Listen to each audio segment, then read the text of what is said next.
Hello and welcome to Mammoths Live. It's official, it's beginning. I'm Maya and I'm an archaeologist at DigVentures and I'm going to be your host tonight. We're a team of archaeologists who, as well as digging, do all sorts of interesting things like organising different ways for people to actually come and get involved in archaeology. So you can join a dig, you can do dig camp for children, courses, online events and more. Getting people involved in archaeology is our passion.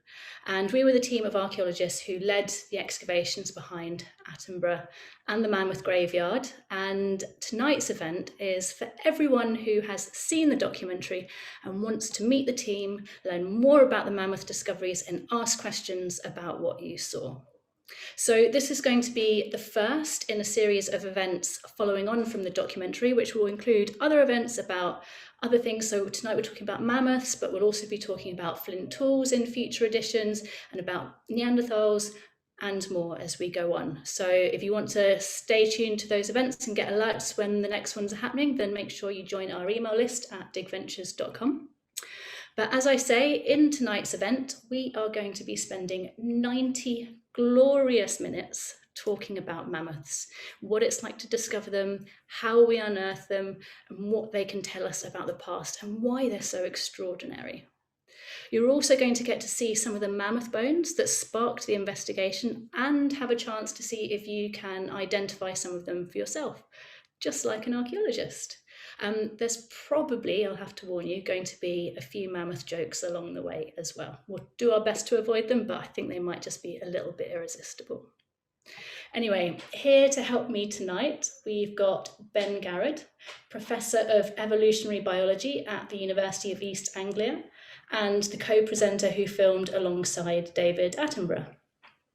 We've also got Sally and Nev Hollingworth, the fossil finders extraordinaire who found the first mammoth bones that triggered the whole investigation and brought David to site to see them in more detail. We've also got Lisa, who is co-director of DigVentures, the team that I work for as well, who led the archaeological investigations, which unearthed more bones, more evidence, and made all the science happen, which tells us how old the bones are, where they came from, and helps to answer some really important questions about the remains. We've also got in the background, we've got Ginny, who is our moderator tonight. Most of you will probably know Ginny from other events. She will be our moderator tonight and will be our bouncer if anyone gets out of hand. I don't expect that to happen, but if it does, she will be, yeah. Most importantly though, the most important guest of all that we've got here tonight is you, because you guys are all here to learn more about mammoths, what happened behind the scenes, and to ask us lots of wonderful, tricky questions that we'll do our best to answer at the end of the session. We know that there's about 50% of you have told us that you're completely new to archaeology. So we're really, really excited to have you all here and give you a chance to see behind the scenes, learn how a dig happens and how we investigate the things that we uncover. So now just have to do a very quick bit of housekeeping and lay down some house rules. First of all, we have a Q&A session at the end of the evening. So if you want to submit a question for the Q&A, then use the specific Q&A function rather than the chat to submit those questions. You can use the chat to comment or respond to things that we're saying tonight. But if you do use the chat, then please do keep it friendly. We have families here and we will remove anyone who is rude or disruptive. Finally, please be patient. It's technology. We're used to being in the field digging with trowels. Things sometimes go wrong, connections get weak, we forget what we're going to say. Things happen, just be patient with us if something does happen and we'll be back right on track. So, without further ado, let's just tell you a little bit about what we're going to be doing tonight and in what order. So first of all, we're going to have a quick recap on what happened in the documentary and Then we're going to jump straight into a chat with Ben, where we'll be talking about mammoths and evolution and all sorts of really sciencey, nerdy stuff, but also some fun stuff about what it's like to be working in this kind of area. Then we'll jump over to Sally and Nev and have a chat about fossil hunting and why it's so exciting, how you go about it, what's really enjoyable about it, and how they actually came about these mammoth remains in the first place. Then we're going to have a chat with Lisa, and we'll be talking about archaeology and unearthing remains and what we can actually learn about mammoths from doing things in an archaeological and forensic way. And then last but not least, we've got the bit where you guys kind of take control. We've got an interactive show and tell session where we're going to share and show some of the artifacts that Sally and Nev have found, the ones that triggered the investigation, and give you a chance to have a good old look at them and to see if you can identify them. And then we'll talk you through what you can learn from each of these artifacts and how we would actually go about looking at them. Last but not least, then you get to start asking us questions. And that is the bit, to be honest, that I am most looking forward to. So if that all sounds good to you, shall we get started? Hi, Ben. Hi. I'm going to put my other earphone in just to make sure you can hear me. Excellent. Can everyone hear Ben? How's that going? Fingers crossed. Wonderful. Happy days. Okay, welcome everyone. And as Maya said, thank you so much for joining us. It was so lovely to see just how many people are signing in from weird and wonderful parts of the globe, everywhere from South Africa to Suffolk, place very close to my heart. And what's lovely is already it's showing just how interconnected this all is. We've had a few people from West Runton, which is up in North Norfolk, the best county in the world, obviously. Being a Norfolk boy, I'll never hear anything different. Also home to what we think might be the largest mammoth body or set of remains ever discovered and described. Right through to someone from South Africa there, which is where the first mammoths first appeared about 5 million years ago. And before I do go into my spiel, I saw that Edward had said that around 33,000 years ago, there were people, anatomically modern humans, interacting with mammoths. Absolutely, which leads me nicely on to my second point. Garrett said it's only a matter of time before someone mentions that the pyramids were built before the last mammoths died out. I'll take that one there, Garrett. Yes, they finally went extinct between 4,000 and maybe as recently as 3,600 years ago. So very, very recently, by the time that Stonehenge was built, by the time that the pyramids were up and doing their thing, mammoths were still walking around. And I saw this point from Anna on there who said, African elephants might be older than mammoths. Not quite. Not quite. I'll do a quick background to mammoths, and I want to set the scene slightly for you. We all know the scene. We all understand mammoths completely. They were these big, shaggy, hairy elephant things that walked around the ice caps, being chased by stupid cavemen and dodging saber-toothed tigers. That's me done? No. None of that is true. Absolutely none of that is true whatsoever. Mammoths were an incredibly diverse group, actually, and were the culmination of tens of millions of years of evolution from within that specific Proboscidea group. So the group itself first evolved into the fossil record identifiably about 55 million years ago.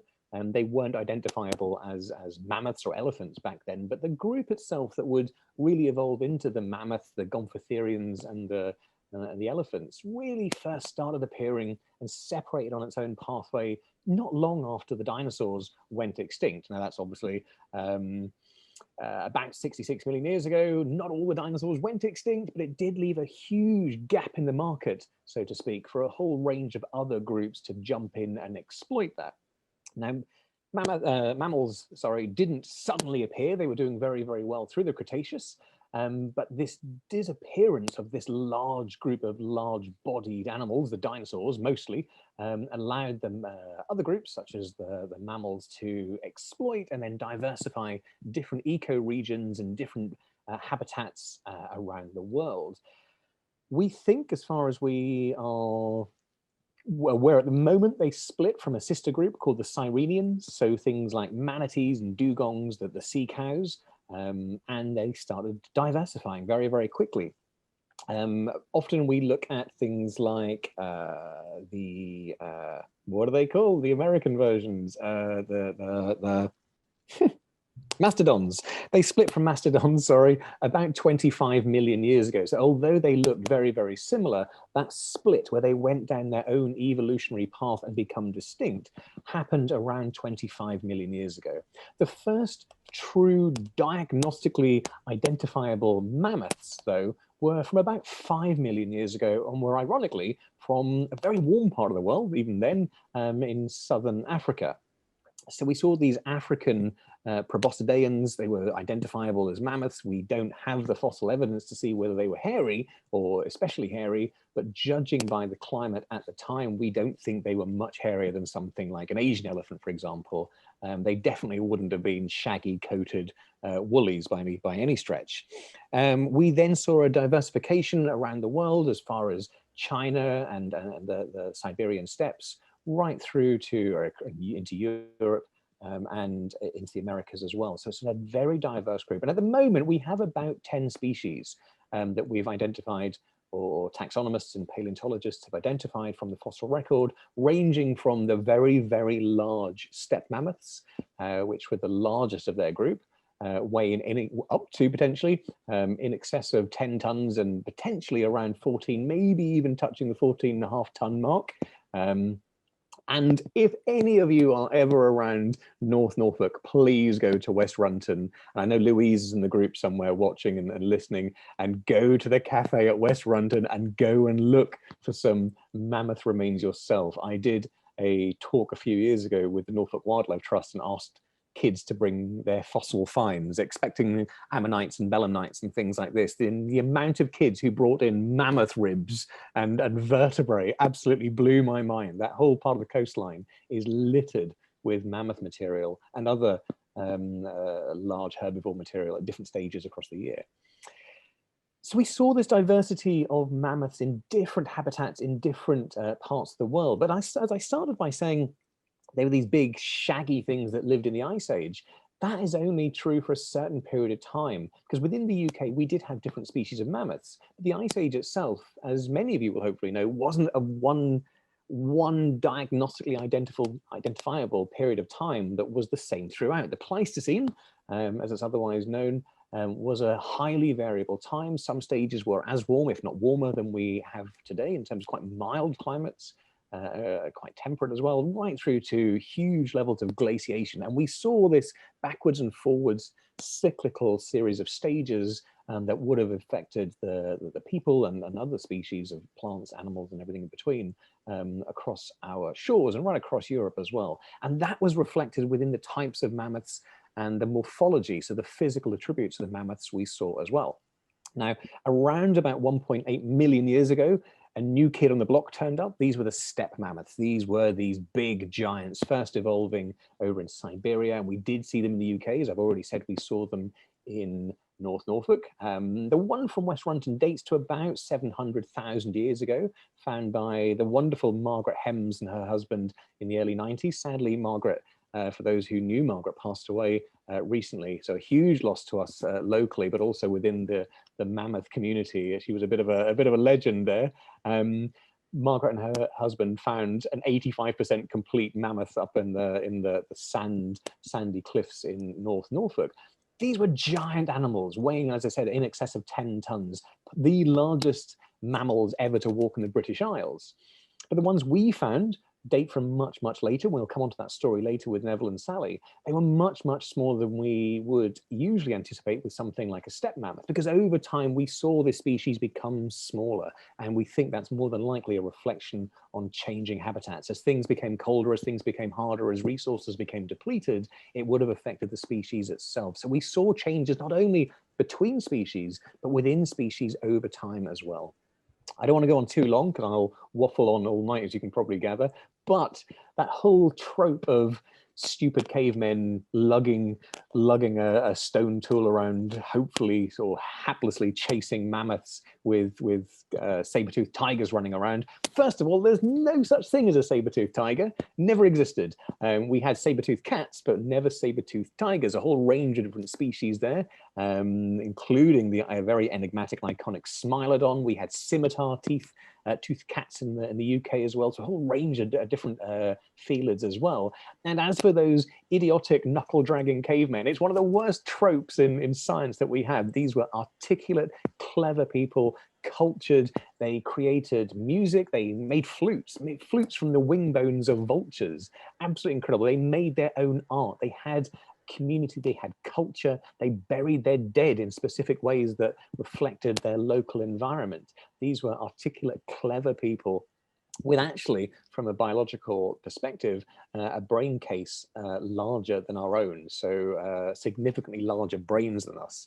Ironically, the idea that these were knuckle-dragging idiots comes very ironically from the one particular fossil that was found in France of an individual who was significantly affected by health issues, by bone disease. And ironically, it appears he may have, more likely we think, judging by a skeleton, would have been cared for at the end stage of his life, showing social care rather than stupidity. The fact that someone like that could survive showed more about the rest of that community. So the ironic trope of idiotic knuckle-dragging cavemen chasing mammoths that were big, hairy, shaggy things being chased away by the predators it belongs in the cartoons. Yeah. We did lose our steppe mammoths around 200,000 years ago, and it gave way, as a species, gave way. There was a bit of crossover, we think, into the more recognizable cartoon Flintstones-friendly woolly mammoth, which were smaller, which were shaggy, which did live in very cold environments. So the mammoth group itself is a fascinating and diverse group. They would have been significantly impactful within their environment in terms of physically the trees and vegetation they ate, the habitats they created, in the similar way that we see in Africa today. We ironically still don't know what finally killed the mammoths. We know that they ended up on Wrangel Island up in the Siberian territories, and we know there was genetic diversity shrinkage, but not enough to cause them to go extinct. It was more than likely a combination of climatic change and the influence of us as a hunter and scavenger as well. There's your 5-10 minute everything you need to know about mammoths and more. That was a wonderful introduction to mammoths, a fabulous overview to how they evolved. I have got a whole bunch more questions that I want to ask you, but before I do, I just want to do a little recap of what we actually found on this excavation, what was in this documentary. So let me just share my screen again very quickly. Patience for 1 second while I do it. There we go. And so in the documentary, what did we find? How does this fit into the story that Ben is telling us? So what happened is that there is, as archaeologists, it is incredibly, incredibly rare to find mammoth bones that are as old as that. First of all, what's even rarer is that we find them alongside Neanderthal remains. Those two in Britain are just, it's remarkable. That in itself is an incredible thing to have discovered. And so in the documentary, what happens basically is that Ben and Sir David Attenborough come and visit the dig and have a look at what we uncovered. So the finds at this site are kind of like clues from a really big whodunit, because the bones, when we studied them, amount to at least 4 or 5 mammoths, all in one place and all in one layer along the ancient River Thames. And when we had a look at them, we could see that there's at least 2 species of mammoths. So Ben's spoken a lot about how many different species there were, when the woolly mammoths and when the steppe mammoths arrived. And on our site, we've got 2. And that's even more rare and remarkable to find the 2 together. And then alongside that, we find stone tools made by Neanderthals. We also find snail and dung beetle shells and evidence of hornbeams and other animals, which helps us paint an amazing picture of the environment. And we also uncover scientific dating evidence.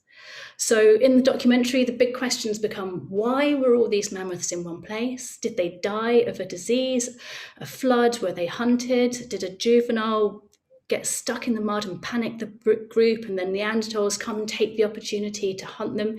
Were they even hunted? What was the environment like? It's so rare to find this extent of evidence, and even rarer, to find it all in one place like this. It's just remarkable. And as Ben and David follow the different threads of evidence and the different leads that are thrown up by the excavation, they start to piece together this really incredible glimpse of life in early Britain. So at this point, Britain is on the cusp of really dramatic climate change.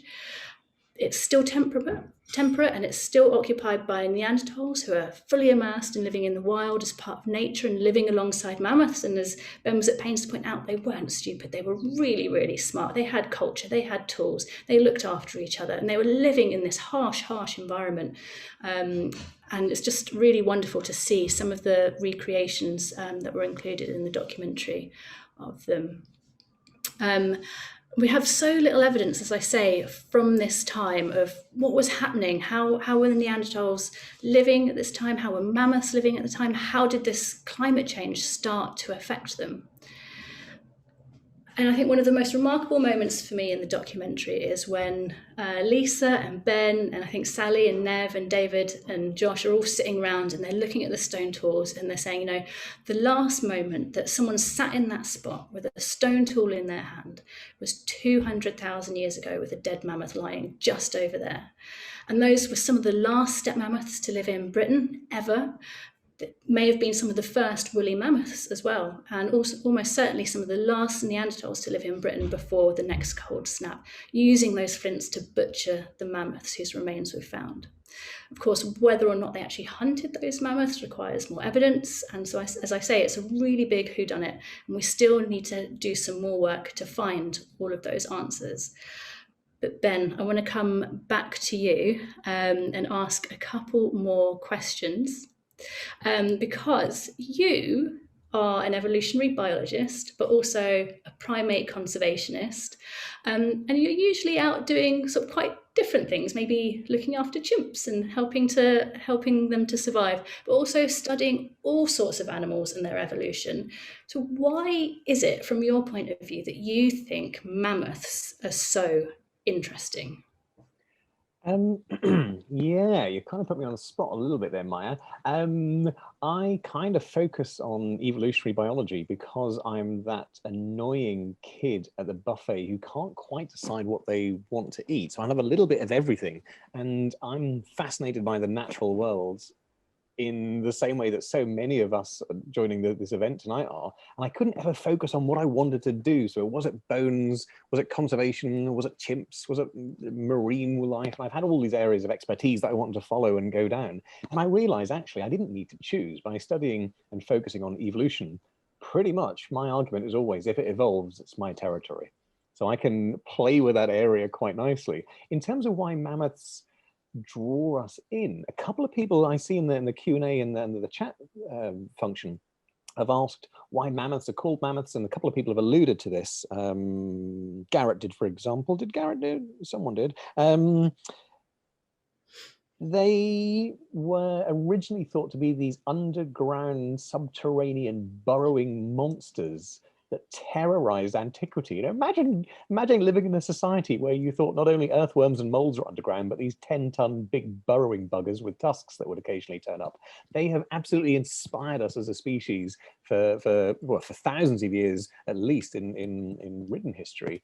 But even before that, presumably they would have inspired us right through for as long as we've lived alongside them. And we know that even Homo erectus, one of our ancestral people within our family tree, hunted and interacted alongside mammoths at least 1.8 million years ago. So we've got this relationship from prehistoric time right through to written history.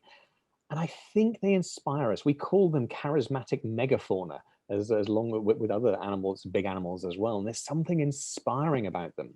But for me, as a scientist who works within the engagement area, especially, They tell a story. They help tell a story. Now, we've got, what is it, 335 people at least turn up tonight, and I'm assuming you're not all there on your own, so there's 2s and 3s and 4s of you. That's wonderful. I wonder how many would have turned up if we said, we have found an incredible Pleistocene site with the most amazing freshwater snail shells. I know a few of you would, and a few of you going, oh, well, of course I would then. Most of you wouldn't. They're an anchor, and that's not to detract from them in any way. But in the same way that we see in conservation, when I lived and worked in Africa and worked with chimpanzees, it was the largest and oldest mahogany forest in East Africa. We had 600 species of birds, some were endemic, 400 species of moth and butterfly at least, and about 9 or 10 species of primates. But we focused on chimps because they help tell that story. They help gather money. They help gather support. And the same with these mammoths. So what's wonderful about this site, which I'm sure Lisa and Hollingworths will talk about in a wee while as well, is this site is so special, not because we found the mammoths, but because we found the mammoths in association with their ecosystem around them. We found the mud in which they died, but more importantly, the beetles that were feeding on the dung created by these mammoths, the freshwater snail shells, the whole ecosystem. It was a time capsule in the same way that as archaeologists, you focus, I guess, more on things like the Mary Rose, for example. This was a prehistoric version of the Mary Rose. So yes, they help as a conduit tell a much bigger story. That's not to say they're not important in their own rights, but when Sally and Nev came to me and said, we've found this site with mammoths, that was incredible. When I realized that the site preserved the environment in which those mammoths lived and died, that's what makes this site so very special. It is extraordinary, and it's really what makes the whole thing come alive. Like, as you say, you know, the mammoths is one thing, but it's really the context in which they live that makes the whole thing so exciting. And it just sort of makes me giggle, maybe a little bit immaturely, just to think about those great big steaming piles of mammoth dung that those little beetles must have been having a great time in all those years ago. But anyway, in the documentary, one of the other things I wanted to ask you is that, you know, one of the big questions is actually, what type of mammoths are these? There's this whole sequence in it where Dr. Stephen Zhang is examining the teeth, and he says it's like looking at a barcode. You can sort of read what species it is off them. And the first tooth he looks at, he says, oh, this one's a woolly mammoth. And then the next one he looks at and he says, oh, but this one's a steppe mammoth. And not only is it a steppe mammoth, which is supposedly like one of the biggest mammoth species that ever existed, but it's a small steppe mammoth. He said it was like finding a German shepherd the size of a Westie. And I think it's remarkable, isn't it, that a species can change in size so much. You alluded to it earlier. Can you tell us a little bit more about, firstly, why it's so amazing to find these two species together and what their relationship is, but maybe also about how come we've got a small version of this big mammoth, and how do evolutionary factors affect mammoths to change size so much in what seems like a relatively short period of time? Absolutely. For those who haven't signed up for an evolutionary lecture tonight, sucks to be you, but the rest of you, going to give you a quick Evolution 101.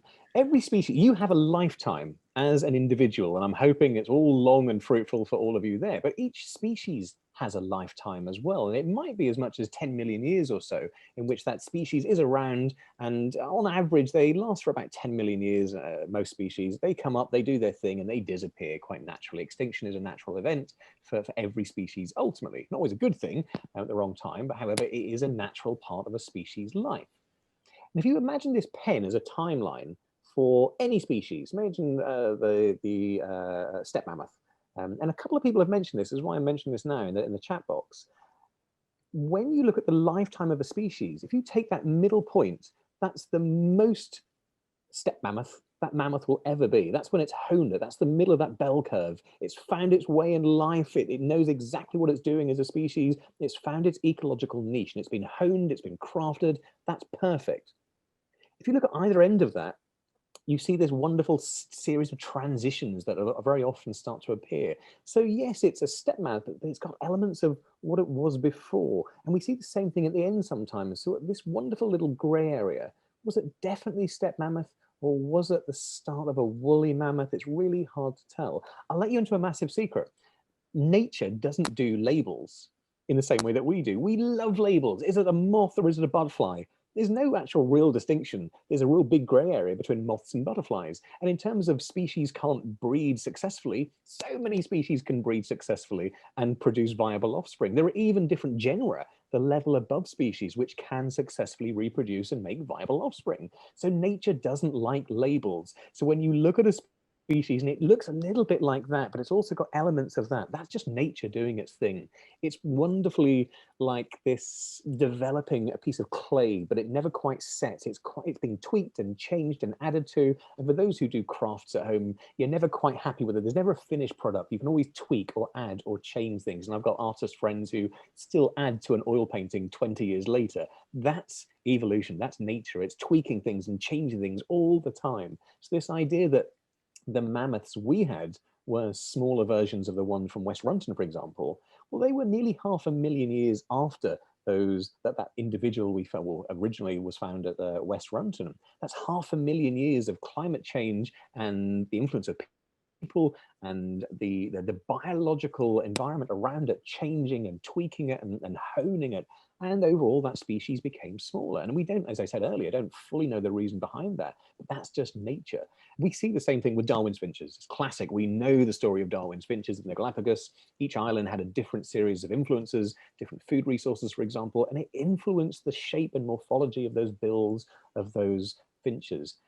That can often take tens of thousands, if not hundreds of thousands of years. The most recent Darwin's finch species was separated from its parent colony in 1982, and we have a new species of Darwin's finch within the last 40 years, or 40 years this year.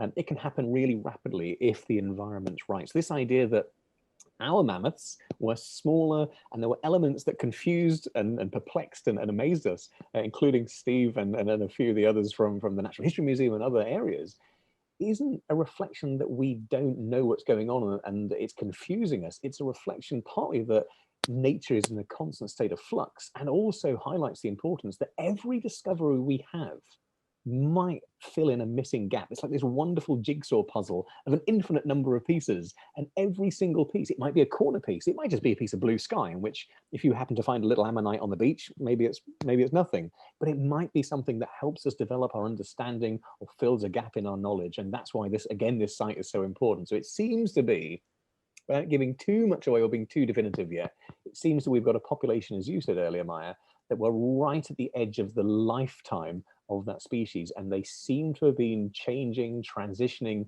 into that next step. So the steppe mammoths, as we knew, were on their way out, giving way for this new species, the woollies.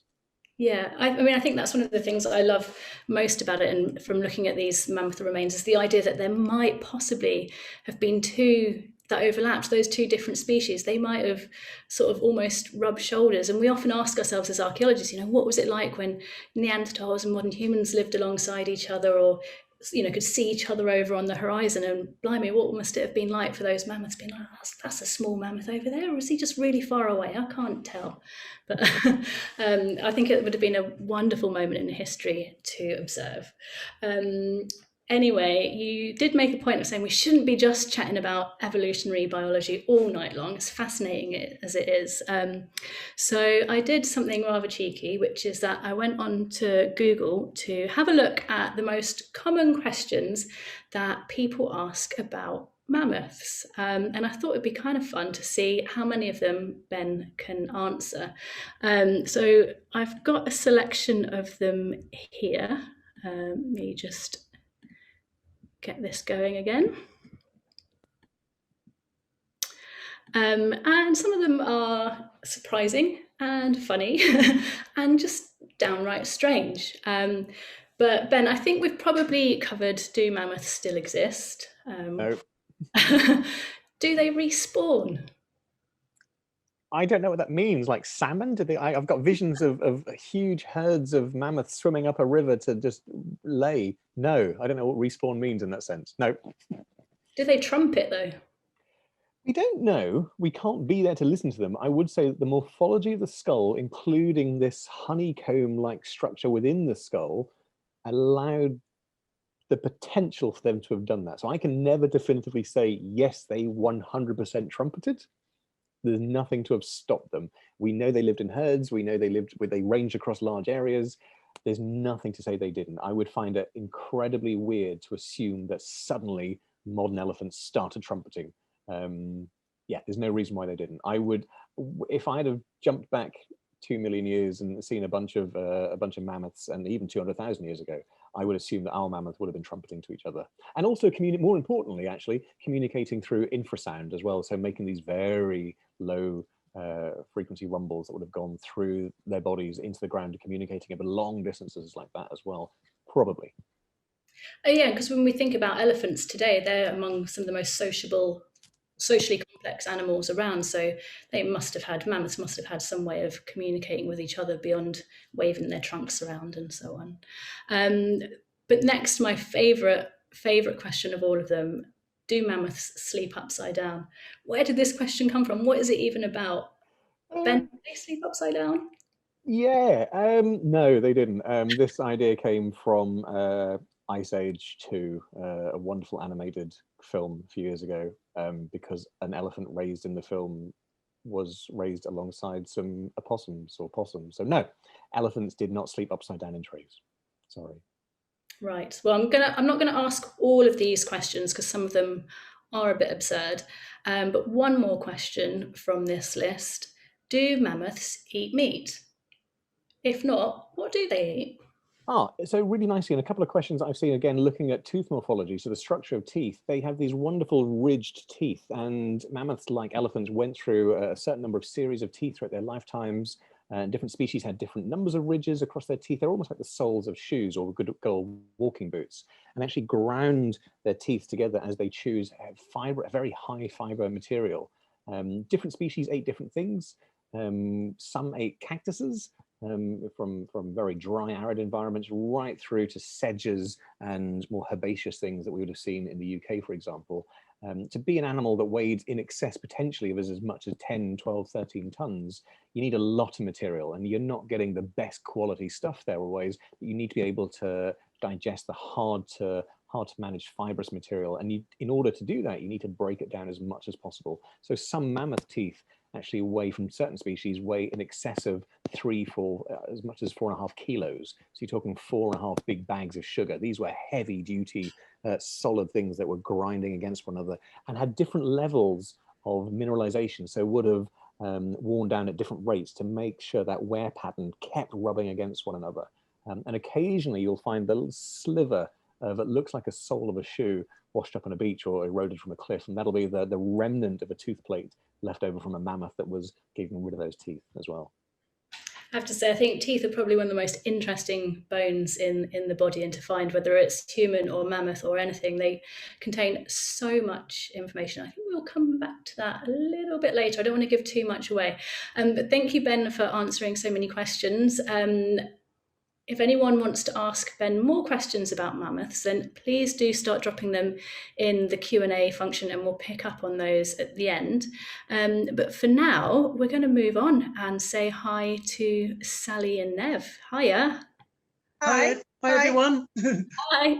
It's time to start talking about fossils and how you found things, and also your views on mammoths as well. So I'm going to start with the first question. So Ben told us what he found fascinating about about mammoths. But Nev, let me start with you. You're a geologist. You're into paleobiology and paleoenvironment and climate change, and you love spending your time looking for fossils. But usually, you're on the lookout for fossils that are much, much older, like that one right there. Yep. Why are you so interested in mammoths? Did it surprise you how interesting they were? Is it outside your usual remit of interest? What is it from your point of view that makes mammoths, and these mammoths in particular, so interesting? Well, what was so fascinating about the discovery of these particular mammoths was that there was, a lot of bones, teeth, and other skeletal elements that we found in the floor of a worked out area of a gravel quarry. And I think what struck me was that there was so much there, including other mammal bones, that we thought that there was more here than met the eye, and that was proved through the subsequent digging. It's the context of everything, because everything was still preserved where they died. It was still preserved where they would have been over 200,000 years ago. So what what we thought was, and certainly what made me interested in it, was just finding out why there was so many bones in one place. I mean, we didn't actually go into that quarry initially to look for mammoth. That was discovered serendipitously because we were actually going in with the expectation of finding these things called ammonites, which are much older. They're from the Middle Jurassic and they're over 165 million years old. So finding mammoth bones was a bit of a surprise. And the initial find was one that was sticking out of the side of a ditch that had just been dug. And it looked, to all intents and purposes, like a large piece of wood initially, until we actually tried to dig it out and realised it was a bit bigger than we thought. Yeah, blimey, it must have been a bit of a surprise. I certainly know that feeling, being an archaeologist. You're surprised all the time at what you find. But Sally, I wanted to ask you, how did you get into fossil hunting and what do you enjoy most about it? Well, I got into fossil hunting through Nev. So we go out with, we say travel with expectation and, and hope. But it's a great day out. Whether it's on the coast or inland, it's good fun. And then you never know what you're going to find. But also, it's when you do find something, it's bringing it home and then doing the preparation on it. I'm a fossil preparator, and it's sort of like cleaning up the matrix from around the fossil and sort of bringing it to life. Really, it's this amazing process. But with bones, it's a little bit different. You've got to have a lot of patience and a lot of PVA, a lot of PVA. Yeah. And yeah, it's trying to conserve them so that they can be there for everyone to see. Yeah, so can you tell us a little bit more about how you conserve some of the remains that you found? Well, with bone or with the teeth, we sort of we clean it up with believe it or not, with a toothbrush. So Not a massive one, not a giant. So we get as much matrix off as we could, give it a good clean, and then soak it in a PVA water solution. We'd leave it to soak for a good sort of 36 hours, wouldn't we, to really penetrate through the bone. And then it's a process of letting it dry, giving it a coat of another PVA solution, a few of those over a period of time. So yeah, it's very patient and time consuming stuff, but great fun. Yeah, it sounds like it might be quite relaxing as well. Yeah. So Nev, you mentioned the fact that you were kind of taken by surprise when you saw this mammoth bone sticking out of the ground. How did you spot the bones? What did they look like, and how could you tell that they weren't something else? Well, the first thing was that they looked just like modern animal bones, even though they're mammoth. And the vertebra and the ribs and the bits and pieces that we found just on the surface, realizing that they didn't look like anything else. Obviously, you get other fossils there that are older, but they're mineralized, they're turned to stone. These weren't. These were actually like they were when they died. The bones haven't been significantly changed through time. And so the characteristics of those bones are just like what you would see in any modern animal today. And mammoths, like elephants, you can recognize the different bones. I've found a lot of mammoth over the decades, mostly scattered bits and pieces. So you kind of get a sort of working anatomical knowledge of what makes up a particular animal. And mammoth bones are big. And so when you do find them, it's quite obvious what they are. Although I will, there's a caveat on that, in that some of the mammoth bits and pieces we found came from small mammoths, as have been alluded to anyway. And that was interesting because we weren't sure whether why they were small. Were they infants or were they more mature animals? But getting that mix of different age groups kind of made me think this site is special. And so that was the excitement, really, was something different about this location. That really got us going. Yeah, it's kind of when you find that many in one place, because I think, like you say, you found mammoth bones before, but it's not usually so many, so well preserved in one place. They quite often wash out of eroding coastline and stuff, but this was obviously something different. This kind of had the feeling of something being in situ, didn't it? And I think you mentioned, how do we tell whether it's just a small one or a young one? We're going to come a little bit later to distinguishing things a little bit more, and we'll talk through some of that later on when we look at some of the artefacts. But for now, I just want to talk a little bit more about fossil hunting, because I'm sure there are so many people here who would love to give it a go, or maybe already do it for themselves. What are some of the golden rules of responsible fossil hunting? Well, I would probably say look in your local area for a geological society or a club. They will often do organised walks. They will do online events as well as fossil ID, and they will give you information about where you can go responsibly to look. I would also say that if you're on private land, you must get permission. I mean, I wouldn't like it if somebody came in my back garden to have a dig about. So that's really important that you get permission if you're going onto private land. But also when you're on holiday, there's lots of places on the coast that will do guided walks.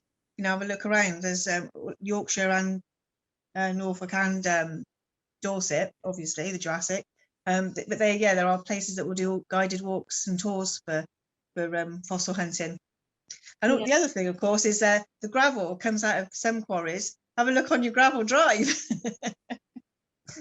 And of course, probably the most important thing as well, is that if you find something that is clearly significant, you tell someone about it, which brings me to my next question. Why did you decide to call Ben? Well, I'd been to a few of Ben's talks through Cheltenham Science Festival, and he always came across as passionate and enthusiastic, and, you know, a little bit barking mad, just like us, you know. And I just, you know, and he always came across with that enthusiasm that I thought, well, if he can't help us, he might give us some advice. But yeah, as soon as we sort of started sending photos, you know, do you want to come and have a look? And he goes, where are you? Are you in Siberia, Mammoths? And, no, Swindon. I think he might have been a bit disappointed with the Swindon bit, but, you know. But yeah, that's how we got in contact. In Siberia, so it's, you know, more special. A little bit warmer, but yeah. Not so many midges in Swindon. And so obviously you phoned Ben, he was really excited, and so everything followed. Yeah. I mean, I was a bit of a tease with Ben, I must admit, because I sent him a few pictures of, you know, sat around a huge mammoth tusk.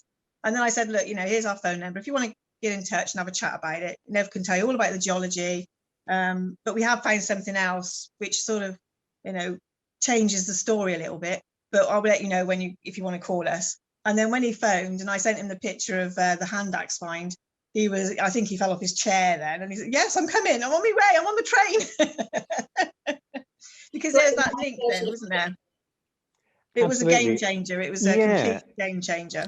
And actually, it's worth mentioning now, and obviously Lisa will go into this more, I assume, I hope. There's some question as to why archaeologists were doing a site that had so many mammoths and other charismatic megafauna remains in. What Sally and Nev showed me, the hand axe, completely, as Sally just said, was a game changer. And it tied in the people with the environment, with the species living there. So what's characterized this project in so many ways is the interdisciplinary approach that we've had to take. This isn't a classic paleo project. It could have been a classic archaeological project, but we've tried to straddle from both perspectives and incorporate the very best practices from both. And including some of the best academics, some of the best curators, some of the best diggers in the field, and quite literally. So yeah, but the moment you two showed me that hand axe, it opened the potential up, but it also opened up a can of worms as how do we actually run this site now, and who's best to run this site, which has been really interesting, but it's had its own logistical considerations as well, I guess. And we will come to that in a bit, as you say, with Lisa. We'll talk a little bit more about how the dig happened and what was so different about it to normal digs. I think there's just one more question for you, Sally and Nev, for now, and we will come back to you. But I wanted to ask you about this picture. Let me share my screen one more time.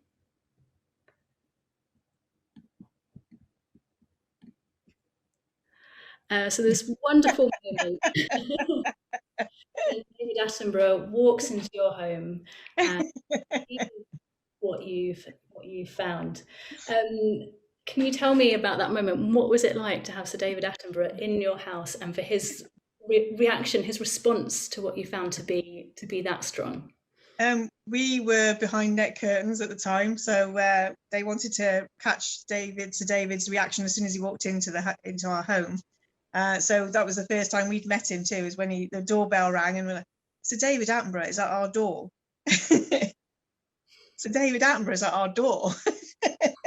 But yeah, he loved the collection, and I think it was really special, wasn't it? It was magical. Yeah. It was a magical. His reaction was one of amazement. I think he couldn't believe what we actually had in our lounge where we are now. So behind us is just a small selection of a lot of the things that we found over the years. But he was just absolutely blown away by what we had, plus all the bits and pieces of mammoth that we had as well from the initial site visit. And what was special as well is then when Nev and David were talking about their childhood, when they were both about 10 years old and they found this fossil, and they both found a similar sort of species, and it sparked that sort of like, well, what is it? What was it? Where did it come from? What's the geology? You know, and it was a really special moment just to watch these two, you know, men with boys sort of telling their story. It was amazing. It really was really good. It's that passion and enthusiasm. I think we can all empathise with that feeling when a bunch of people who get together who share the same passion, like all of us here tonight. It does feel like magic, doesn't it? It's a lot of thank you so much. We are going to come back to you and your living room and what's in it. But next up, let's have a chat with Lisa about all the glorious archaeology that was uncovered when we came to dig, and what that really told us.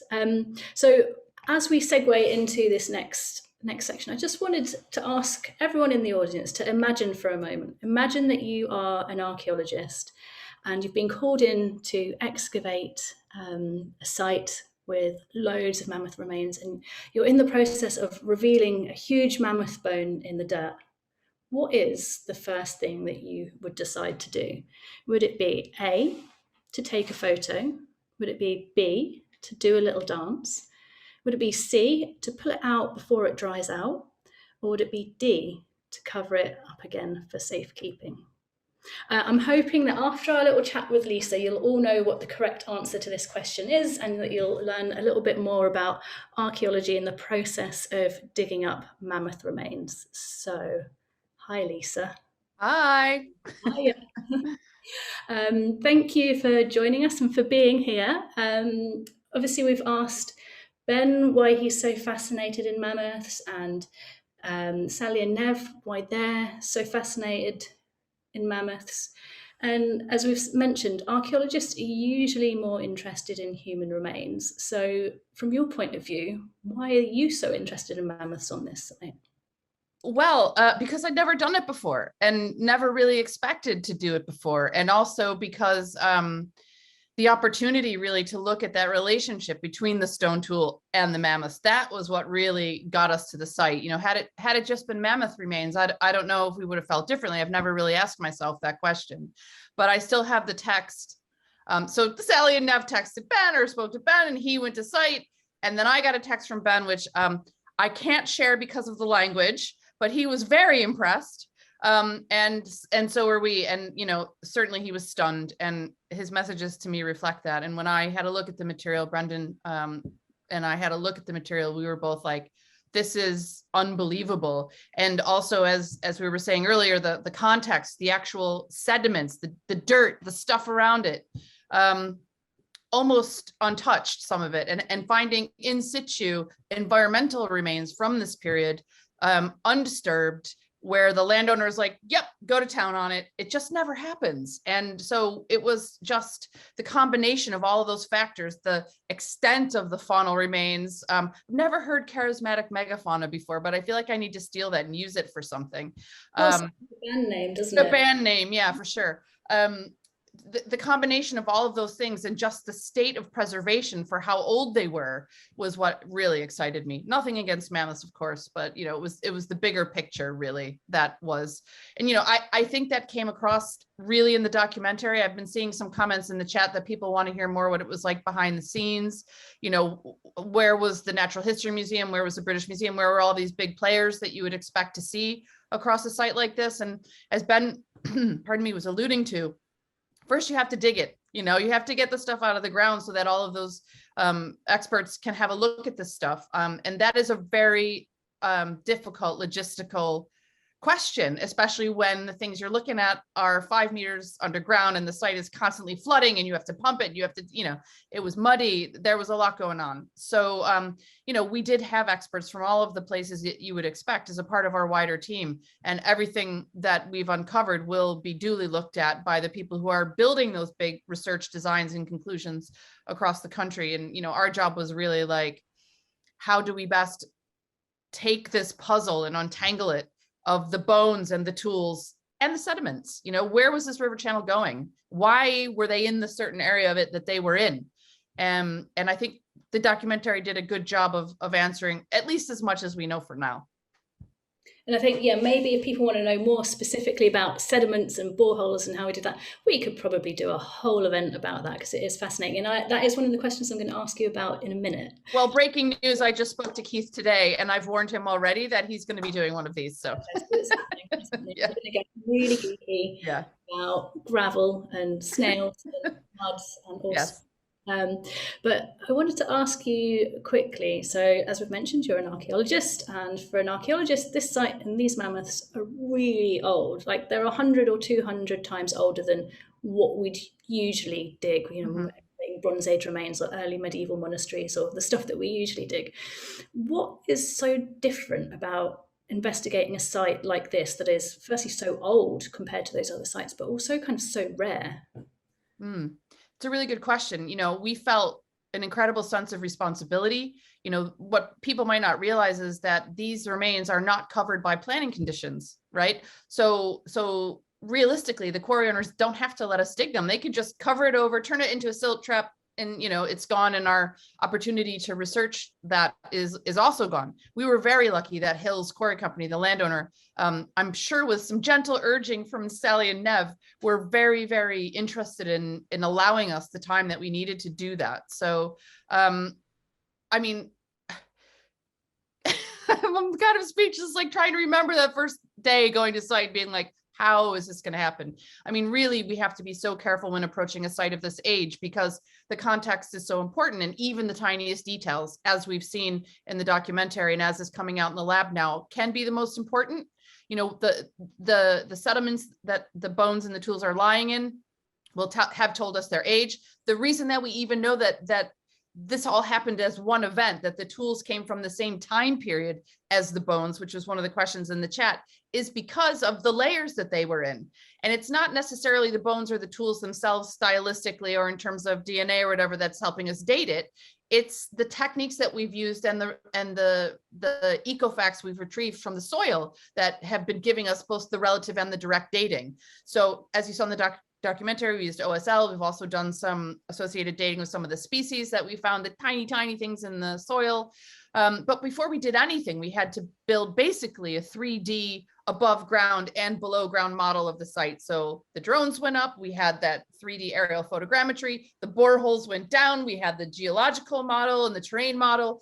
And so the first season was really about the deposit model. What are the deposits telling us? And I know that Nev and Sally, bless them, were a little bit like, go look for the stuff. It's about the stuff. And we were like, we know we want to look for the stuff, but first we have to do this bit and get it out of the way before we look for the stuff.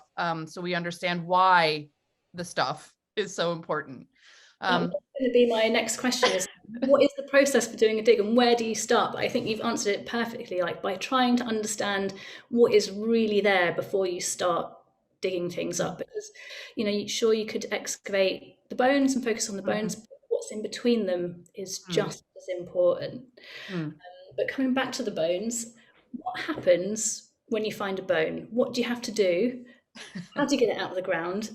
What is the first thing you do when you find a massive mammoth bone, and how does it feel?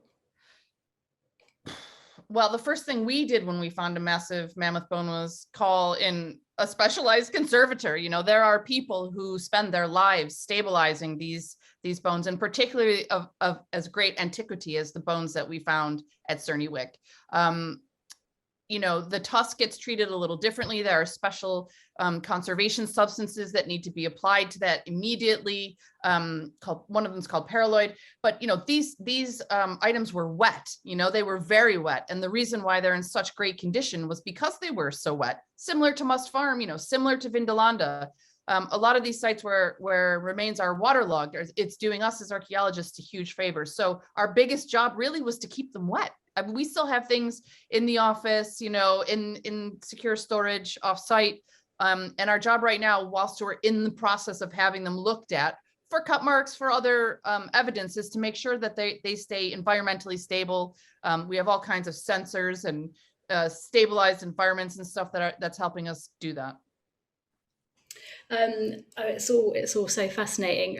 One of the moments in the documentary that I really love is when you're talking to David Attenborough about trying to figure out where the mammoths died.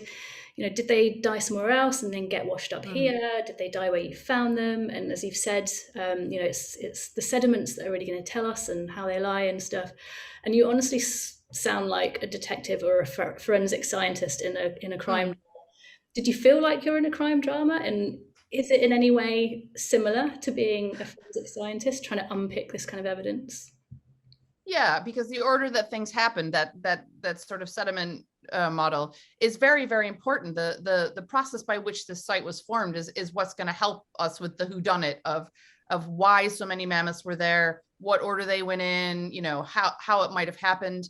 The collection, the overall collection of faunal remains from the sites, it's very interesting because we've had some feedback from other scientists who have said, you know, that's a very particular assemblage of bones. That to me looks like a butchery assemblage. That doesn't look like a washout site where everything fell into the river, you know, and just sort of washed up into one place.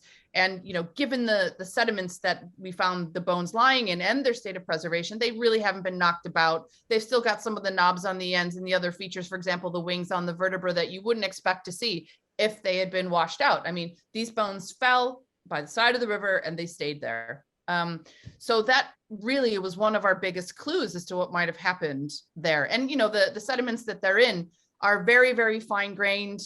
There isn't a lot of the tumble that you would see in the middle of a river channel, stuff floating back and forth. You know, it was very, very stable.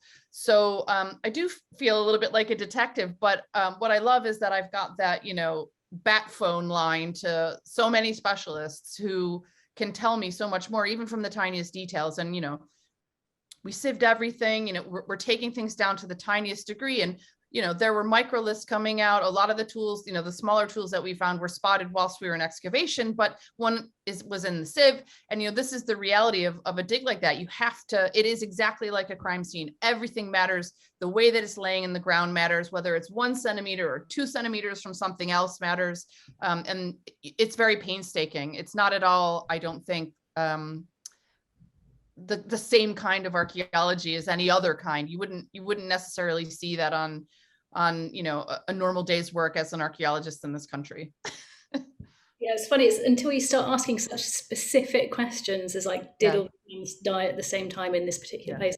Suddenly, then like gravel and different types of mud become really, really interesting.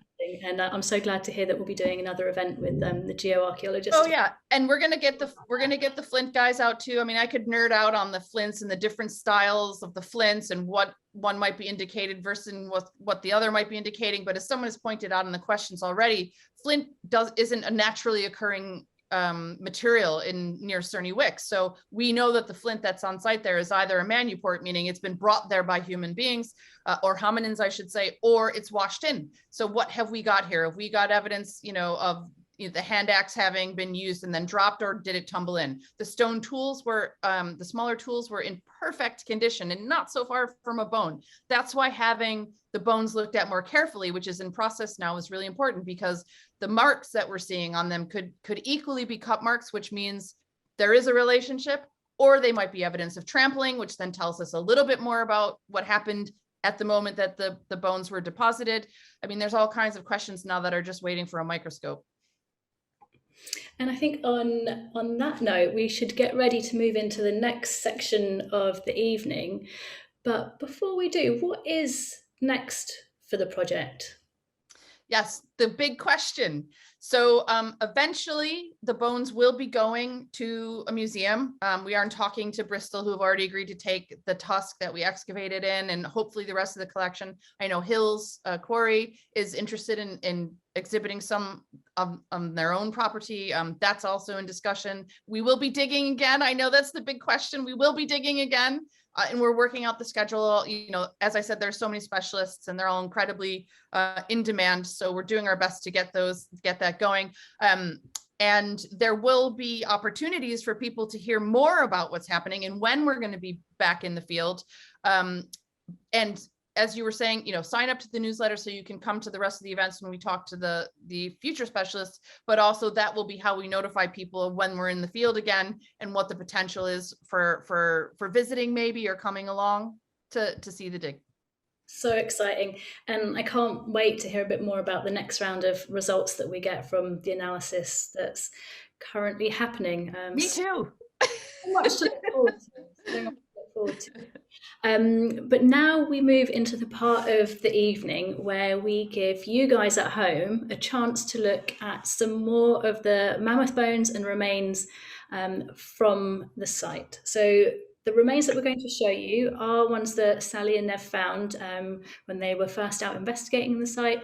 So they're not from the archaeological dig itself, but they are some of the finds that triggered the investigations and which are just incredible in and of themselves. We're going to show you a couple. What we would like you to do is to take a look at them and see if you can guess what it is. And then once enough of you have got the right answer in the chat, we do want to see your answers in the chat, we'll then go into a little bit more about what they are, what they can tell us, and how you can look at them from an archaeologist's point of view. What kind of features, what kind of little knobbles and dents and shapes, and what are you actually looking at when you're an archaeologist trying to figure out what these artifacts can tell us. So, Sally and Nev, are you ready? Artifact number one. What do you guys at home think that this is? It's pretty big. Yeah. I mean, everyone is getting this right straight away. I'm so glad we started with this one. It is indeed a tooth. And it's one that's in incredible condition, and that's no doubt due to Sally's conservation work that she's done to it. It's in fantastic condition. So how do we recognize it as a tooth? I mean, it's pretty obvious, isn't it? Once you've seen a tooth, you can tell it's a tooth. So lots of animals have these sort of enamel lines going through the tooth, especially ones that eat a lot of grass because it helps to reinforce them. It's fantastic. So this is what Stephen had said looks a bit like a barcode, and that barcode can tell you quite a lot about the mammoth. So not just the species, but sort of its size, how old it is, what its diet was like. You can see the roots there at the bottom actually as Nev is holding it up. So those are the roots that would have held it in place. It's fantastic. So I think Ben might have mentioned it earlier, but one of the things that was really different between each of the different species of mammoth is that their teeth changed, partly because they were living in different environments and so on.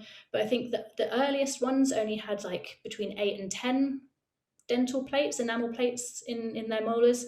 And then as we go through time and we end up with things like steppe mammoths and woolly mammoths, they have a lot more, I think somewhere between 16 and 18. So that's really, really helpful. You can, as I say, teeth are fantastic to look at. They're just an absolute wealth of information if you know how to look at them. You can even look at things like, you know, how they're worn, whether they have any cavities, what's going on. There's so much to look at in a tooth. So are we ready for artifact number 2? Yes. Right, guys at home, what do you reckon that is?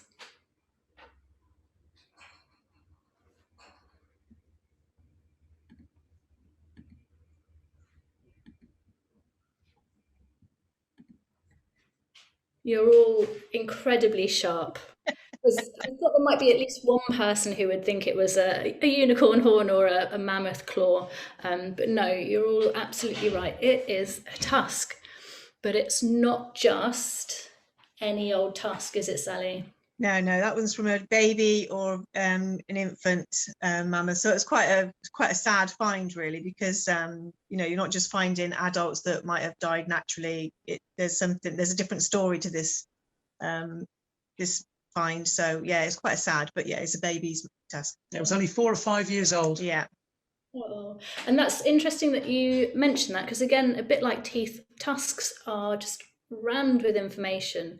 So first of all, aging. So tusks, they grow in rings, a bit like trees. So you can estimate the age of the individual by looking basically at the rings within the tusk, much like you would by chopping down a tree and looking at the number of rings it's got to figure out how old it is.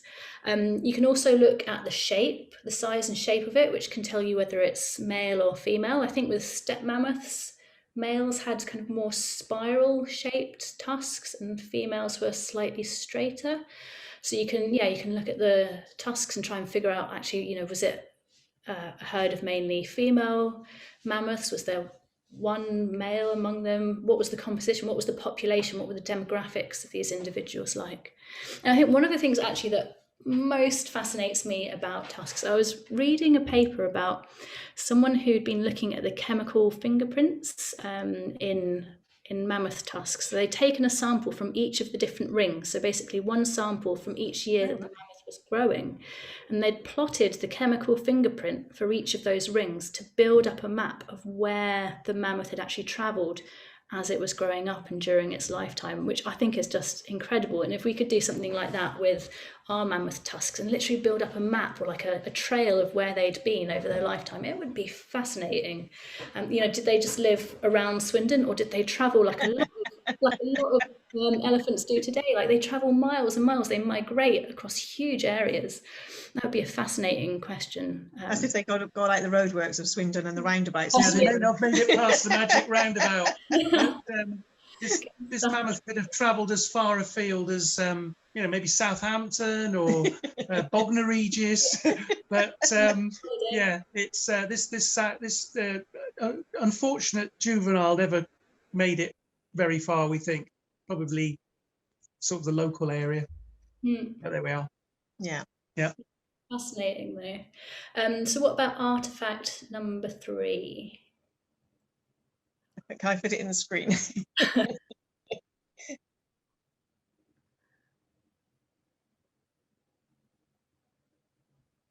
Yeah, you've got it. It's a rib. We can't fool you with anything. Nothing gets past you. Perfect. It's a rib. Exactly. And the reason we wanted to show you this bone is, well, because we found some of the ribs that we found and some of the leg bones that we found as well have what could be cut marks on them. So if you think about the ribs, we all like eating ribs today, and if we were looking for evidence of whether Neanderthals were butchering these mammoths, then you might expect to find them on certain parts of the ribs or on the leg bones. And it's it's another really fascinating part of archaeology, of what's happening to these finds now that they're out of the ground and they're with the Natural History Museum, and some of the experts are looking at them to look at those cut marks to figure out if they are actual cut marks that were caused intentionally by Neanderthals using stone tools, or if they were accidental, just by being moved around in the soil and getting bashed against a rock and whatever. And again, it is a little bit forensic. It is, when you're watching a crime drama and they're talking about, finding a bullet with certain striation marks on it, or they're looking at stab wounds and they're estimating the size of the blade and all of that from looking at the cut marks. That's exactly the kind of thing that the experts now in the Natural History Museum are going to be doing. They're looking at these things under the microscope. They're looking at the shape of the cut and trying to figure out what it is. Is it a cut mark or not? I know they've got one of our rib bones from the 2017 excavation, and that's at the London Natural History Museum. So, exciting. Can't wait for the results. We'll have to do an update when the results come. How about artifact 4/5? 4/5. We And decided. Mike, this is going to They're more difficult. Yeah, this one. So we've got this one.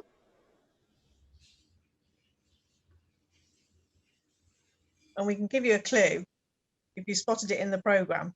Yeah, there was a very famous moment with that in the documentary, wasn't there? Yeah.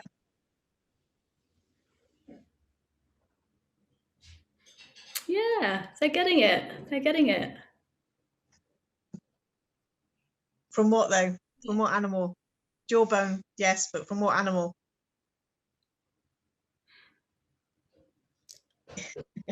You've all been watching very carefully, haven't you? You watched and paid attention to the documentary.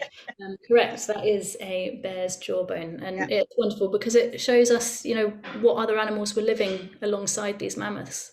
And this was one of the first bones that Ben actually identified, because we knew it wasn't mammoth. We knew it was something different. So we specifically showed Ben this, and he went, "Wow, it's bear." Yeah. And the next one.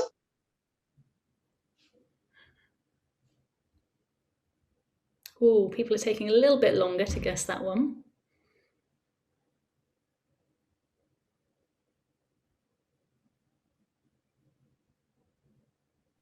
Do you know, as I'm sitting here, Maya, and watching her hold all these up, it's just making me like wish I was out in the field right now. Like my fingers are itching. You get itchy feet, don't you?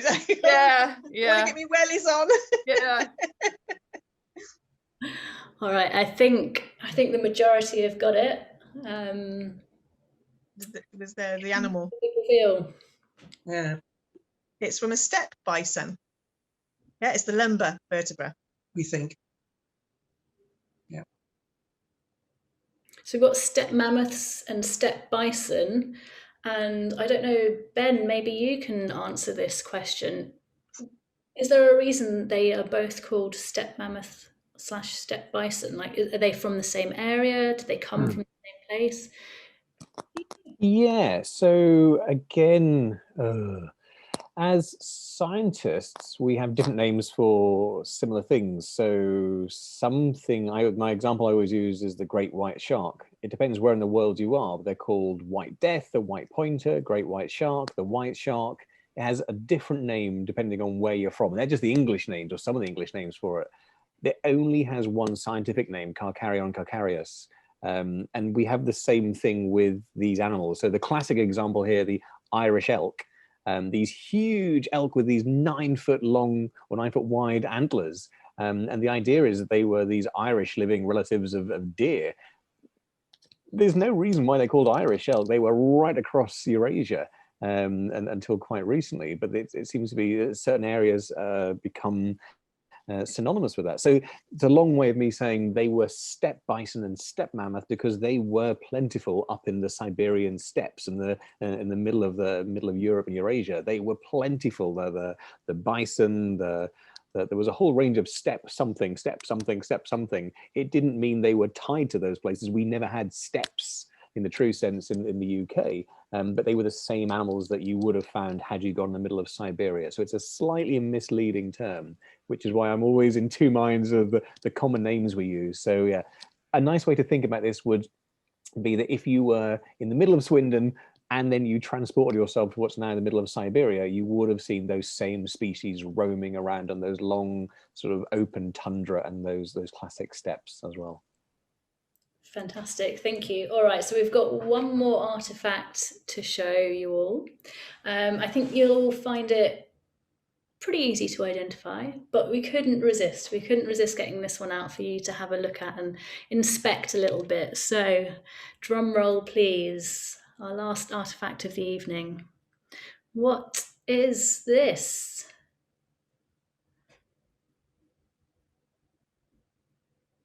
Yes, you've got it in one. You've got it in one.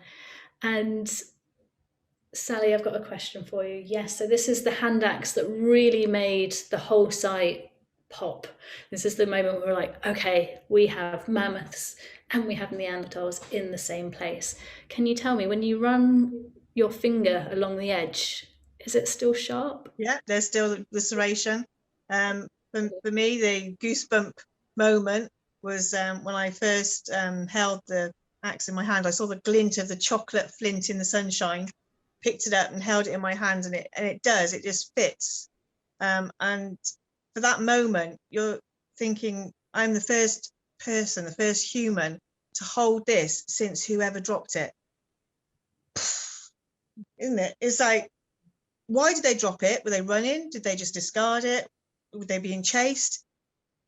All those questions still yet to be answered, and possibly will never be answered. But it was a magical moment. And then of course the tease was Nev, I think I found something.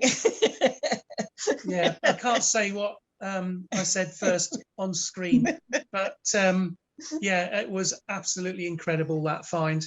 And it's just got the beautiful sort of twist. Yeah, it's a classic. Isn't it? Ergonomic in its purest sense, I think. Yeah. Wonderful stuff.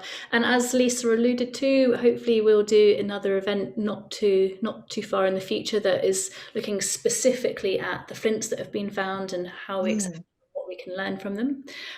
We did find. I just wanted to say something actually really interesting about that hand axe, which we haven't really talked about before, but that comes from a style of tool making that is much older than the scrapers and the other flint tools that we found, and it's in a different condition. So our question then is, did it roll down the river into the site, or is what we're seeing now with the layering and the different ages of the tools and difference? Does that mean the site was in use over a very, very long time?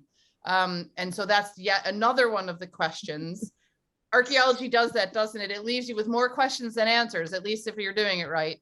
So that's yet another one of our questions. I'm really hoping, Sally and Nev go out for another walk the next time the quarry is drained and find us another, and that will help. Yeah, it's so fascinating. And I mean, we found a few pieces of flint ourselves in our excavations. Yes. Not hand axes, but different types of tools. And it's kind of the equivalent of having like an axe or a butcher's knife and then finding sort of razors or a butter knife or whatever. There's a whole range of different tools that they made and used. And I'll stop there and save it for the next event. I won't spoil it. So that brings us to the end of our Can You Spot the Artifact round. And I think you guys basically get 10 out of 10 for everything. You all got it 100% correct, and it was fantastic to see you identifying the artifacts, and we hope that you'll continue to enjoy looking at the artifacts as we discover more of them in the future and following the dig. We do have a little bit of time left now for a Q&A. I'm really, really pleased to see that we have 44 questions that have been submitted for the Q&A. I don't think we're going to get through all of them by any means. 8 have already been answered. But let me just have a little scroll through about what's been asked, and I'll try and pick out. Maya, I've been writing a few answers down. Can I rush through a couple of them and try and speed answer a few? Yes, go for it. That would be fantastic. If that's all right. Henry 8 has asked, how many spears would it take to take down a mammoth? Henry, what a wonderful question. The answer is I don't know. We don't know. We do know there are groups of people still in Africa who do still hunt wild animals as part of a traditional lifestyle. Incredible people who hunt for days sometimes and chasing animals down. You'll be surprised of how few spears it can take to take down a big animal like this. What I would say is seeing the athletes that we had up in Loughborough throwing those spears, the accuracy and the power they had, they weren't like modern javelins or modern spears. They were big, chunky, heavy things that would have been deadly. And I can say one good spear throw in the right place between the ribs into the chest would have killed one of those animals. More than likely, it would have been people going up to them and using those spears, but a few well-thrown spears would have done the job. It might not have been instant, but to take down an animal like that had tons of meat would have fed a community for days, weeks, even months if they prepared the meat correctly. So yeah, it would have been difficult, but it wouldn't have been impossible to do a lot of damage with just a few spears. Next question, Thomas 12 asked, how old are the animals at the site, but also how old the individuals. We've come across this a couple of times in some of the answers. A roughly 200, 210,000 year old mark. And within the site itself, Thomas, we saw some individual mammoths that would have been infants, so very, very young, just a couple of years old, as Sally and Neville said earlier, right through to mature adults, so grown-ups as well. And we were seeing that in some of the tusks. Some of those tusks were nearly 2 meters in length, so my height or the height of an adult, maybe an average adult, I don't know.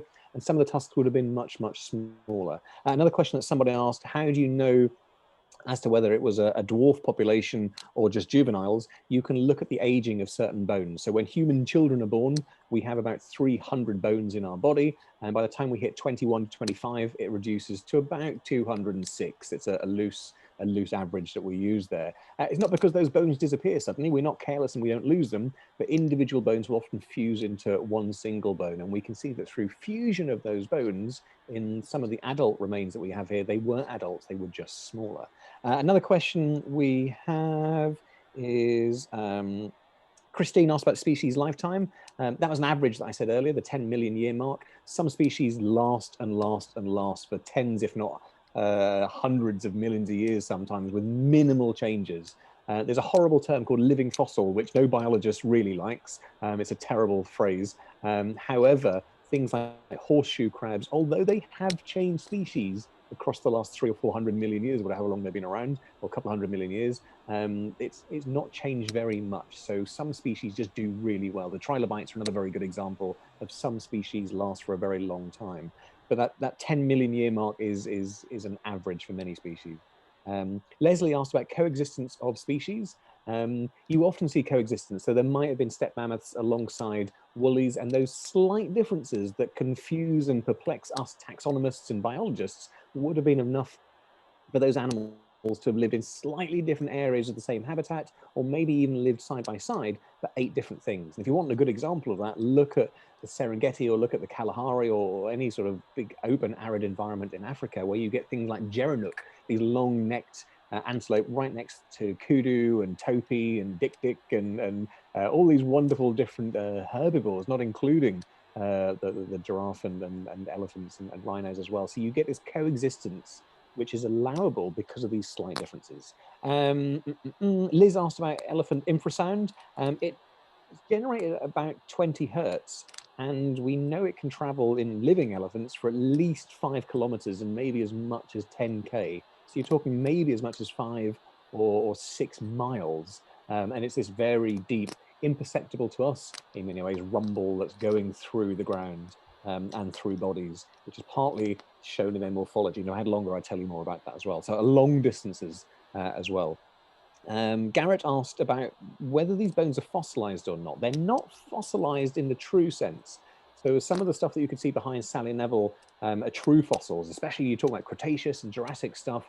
We typically say that after, as a loose approximation, about 10,000 years or so, things start to semi-fossilize. So we're starting to see the early stage of that mineralization process, where biological aspects of the bone are replaced by minerals, and eventually even the mineral itself, the sort of calcified part of the bone, is replaced by different types of geology as well. So we had semi-fossilized bones. They're still very, very fragile, and as Lisa said, especially, it takes a huge amount of effort and expertise to remove those bones. Izzy asked, she's 6, bless her, so thanks for watching, Izzy. Izzy is 6 and lives in Cambridge and wants to know where she can learn about mammoths and start finding mammoths in her local area. And that's a great question, because every so often, although I'm not a big fan of people building new roads all the time, or we don't always need to, lots of mammoth remains are found in and around Cambridge every time new roads are built. So get your mum or dad to have a look on the news about mammoth discoveries. And I know that in the last 2 or 3 years, mammoth bones and tusks have been found just outside Cambridge because people were building and digging roads. I would also say, Izzy, to get mum or dad or whoever, granny or granddad, to take you to the Sedgwick Museum of Earth Sciences and the Zoology Museum in the middle of Cambridge. I'm hoping you've already been, but if not, go and see some of my friends who run those museums and work there. There is a lot of stuff there as well, all right? That's my rapid. So go. Anyone else who wanted to answer a question? More than welcome. That was an absolutely epic Q&A session. Thank you so much. That was one other question I wanted to answer. That was right at the start, and I can't remember as to why it. Robin asked. He said, "Oh, Robin, he or she should. Sorry, I'd like to know about the contracting process to bring in a team to carry out the formal archaeological excavation rescue. In other situations, the British Museum, Natural History Museum experts may have been involved. I'm assuming they were not interested enough or otherwise committed. No, not the case at all, Robin. Within the UK." Almost, I'm not saying uniquely, but it's unusual. There's not a set process by which you have to follow. So in South America, many countries in South America, North America is the same, lots of African nations and Asian nations, there's a set process by which if you find a fossilized site like this or an archaeological site, you have to report it to certain authorities. There's nothing like that in the UK that's that rigorous with paleo stuff. So weirdly, we had this opportunity where we could do what we wanted in many ways. And that's why I initially went to Lisa and her team. And I wanted to make sure that we had the relevant people who could come from different organizations, different universities, different museums. So myself working in a museum and also patron of something like NATSCA, which is the Natural Sciences Collections Association. I've got a really good network of curators and museum experts as well. We have made sure that we've got people studying the freshwater snail shells from Bath, and we've got people from the Natural History Museum, and we've got people from different universities, different Winchester, for example, as well. So we didn't want to be constrained by funding or politics or anything by working for one institute. Not that there's anything wrong with that, but for such an unusual and unique situation, it kind of needed a semi-unique, semi-unusual response, and I think that's been reflected. What we have seen is that it's been a really lovely learning experience for all of us. I think I'm happy to say, in how we can bring such a multidisciplinary team together, and it works so well. So that's been one of my biggest takeaways from this. That it's I'm not saying a new way to do paleo and archaeology, but a different way to do it. And it's for me, it's worked really nicely. Yeah. Now I'm done, Mike. Wonderful note to finish on. Lisa and Sally and Nev, do you have any final reflections on the excavation, the documentary, what's been discovered, on the joy of all working together? Because it has been a fantastic experience all working together. Is there anything you'd like to say before we close out and say goodbye? We're doing a volunteering exhibition at the Swindon Science Festival at the end of February. It's called the Festival of Tomorrow. People can register for free, come along, and we're doing a reconstruction of the table of bones, but much smaller.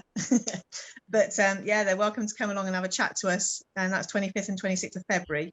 Details are coming online in the next sort of couple of days, hopefully. So yeah, it'll be at the Deanery School at Witchelstowe, which is just to the south of Swindon. Yeah. So there's an opportunity to come and see them again if you want to travel to the local area. Yeah. But just tomorrow. Festival. Yeah. Yeah, and the other thing is that we're really looking forward to working with everybody again at the next phase of the dig when it happens. Yeah. And the great thing is it's truly multidisciplinary, yes. and there is going to be some fantastic finds and some fantastic science. And some fantastic people. And fantastic people, and getting everybody engaged, getting everybody involved. Fantastic mammoth cupcakes, Sally, I hope. Yeah, that's true. Yeah, we'll make more of them. The only thing I would share to everyone who's still with us is that I have an inbox full of scientists from all over the world who are now like, please use my science. Here's this thing that I can do. I want to do isotopes. I want to do proteomics. I want to do this. I want to do that. Some of this stuff I have to look up to see what it actually means. It's so science. But that means that we are so far from done. You know, there is cutting edge stuff we even haven't even had a chance to do yet. There are specialists in this country who are just the top of what the world has to offer. So, you know, once we really get into it, there's going to be so much coming out of this site for years. So stick with us. DigVentures will be the place where we'll pull it all together and push it out into the world. Hopefully there's academic papers coming, there's popular magazine articles coming, there's other things that are bubbling along that, you know, that are going to keep the story going. So stick with it. Yeah, absolutely. This is really, it feels like still just the beginning. And we will be, as we've said, we'll be doing more events about the discoveries from the Mammoth Graveyard. And in the meantime, we have plenty more to keep you busy. Over the next couple of weeks, we've got lots of online events coming up. We've got book clubs, we've got a festival of storytelling coming up in March. We've got a talk on archaeology of London pubs, and all sorts of really, really interesting things coming up over the next couple of months.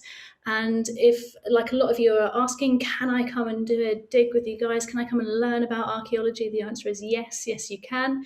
We have digs still open for joining at the moment across the UK, and especially we have some sessions for kids. So look out for our dig camp and dig club opportunities on our calendar. We've got the URL at the bottom of the screen there for you. We've got sessions for children and for teenagers as well. So everyone, all ages, is always welcome to come and join our digs. And we will be keeping you up to date as best we can on social media with any new developments and results that come out of this research from the Mammoth Graveyard. And so it's been fantastic. It's been fantastic having you all here, and we look forward to sharing the rest of the journey with you guys over the coming weeks, months, and possibly even years. So thank you all again for being here. Thank you, Ben. Thank you, Lisa. Thank you, Sally, Nev, and of course to our unseen ghost in the machine, to Ginny, for keeping us all on track and together. Thank you for helping us keep on track, and good night to all of you who have been here nerding out. One more thing. What do you call a mammoth in a phone box? I don't know. What do you call a mammoth? Stuck. I can't believe I forgot to ask about your favourite mammoth. Going now. Nev, I know you've got one. I know you've got another one. I know, that's it. I've not done any other one. Yeah. Footprints. Oh yes. How do you know if you've got mammoths in the fridge? I don't know. How do you know if you've got a mammoth in the fridge? Footprints in the butter. Hey. I'm muting him now. I'm muting him. On that note, the evening is well and truly over. Thank you all so much. See you again soon. Bye.